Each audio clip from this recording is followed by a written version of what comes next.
8:25, a moment in the day which all Argentines would have the occasion to remember. This was the message that was broadcasted all over Argentina.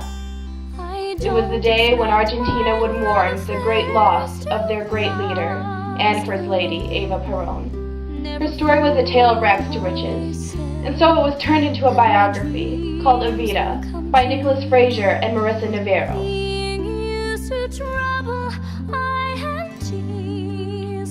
Eva grew up in a poverty-stricken village called Las Toldas, and she was the fourth out of 5 children.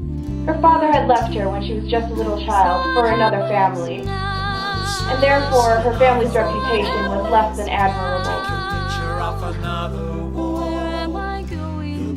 When Eva was only 15, she had the aspiration to become an actress.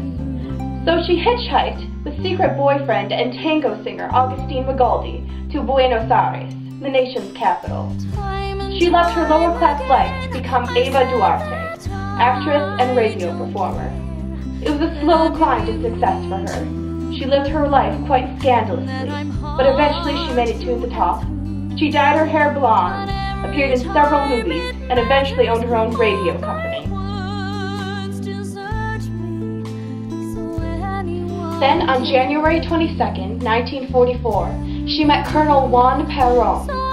Perón was very captivated by her interesting looks and overwhelmingly opinionated voice. Their love affair lasted about a year before they finally got married. Then, in 1946, Juan Perón became president of Argentina. They soon became this power couple. The people loved Eva very much and gave her the nickname Evita, otherwise known as Little Eva. Eva then went on to help her country. She made many pro-Perón movements. She also pushed for labor rights and women's rights. She also created her own foundation, which helped raise money to help the poverty-stricken.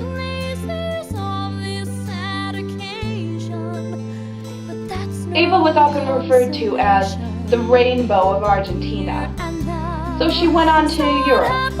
She decided that she would tour all over Europe to spread the news about a new Argentina. Some countries fell very much in love with her. They found her quite charming and beautiful. She also appeared in Vogue magazine as the blonde bombshell of Argentina. But other countries did not take to her so kindly. They called her inappropriate names and gave her very rude gestures, which I won't repeat on film. Eva then returned home, but Juan Perón had discovered that her health was slowly declining. She began to become even more exhausted day by day, and even more thinner and paler. But that did not stop her. She campaigned for vice president of Argentina. But sadly, her health would not allow for her to continue her campaign, even though the people pushed her to. In her last speech, she gave this message: "Let us cry to the ends of the earth, La vida por Perón." The crowd of 1.5 million shouted these words for several minutes. Evita, strong enough to finish her speech, stretched her hands across the balcony to give them her love, and then, exhausted again, fell back into Perón's arms sobbing, while the crowd still cried out her name. Then, on July 26, 1952, Eva became bedridden. She weighed only 79 pounds. She was surrounded by her family, members of the government, and Juan Perón. She would then get up from her bed and say, "If I walk, then I will not die." She managed to make a few steps before she had to then collapse back on her bed. Then at 8:25, she stopped breathing, and Argentina had went into mourning. Funeral and burial arrangements were made, as well as a memorial. Then, soon after, Eva's body would disappear for 15 years.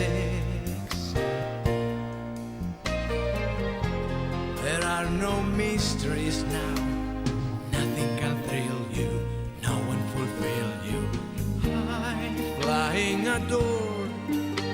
I hope you come to terms with boredom. So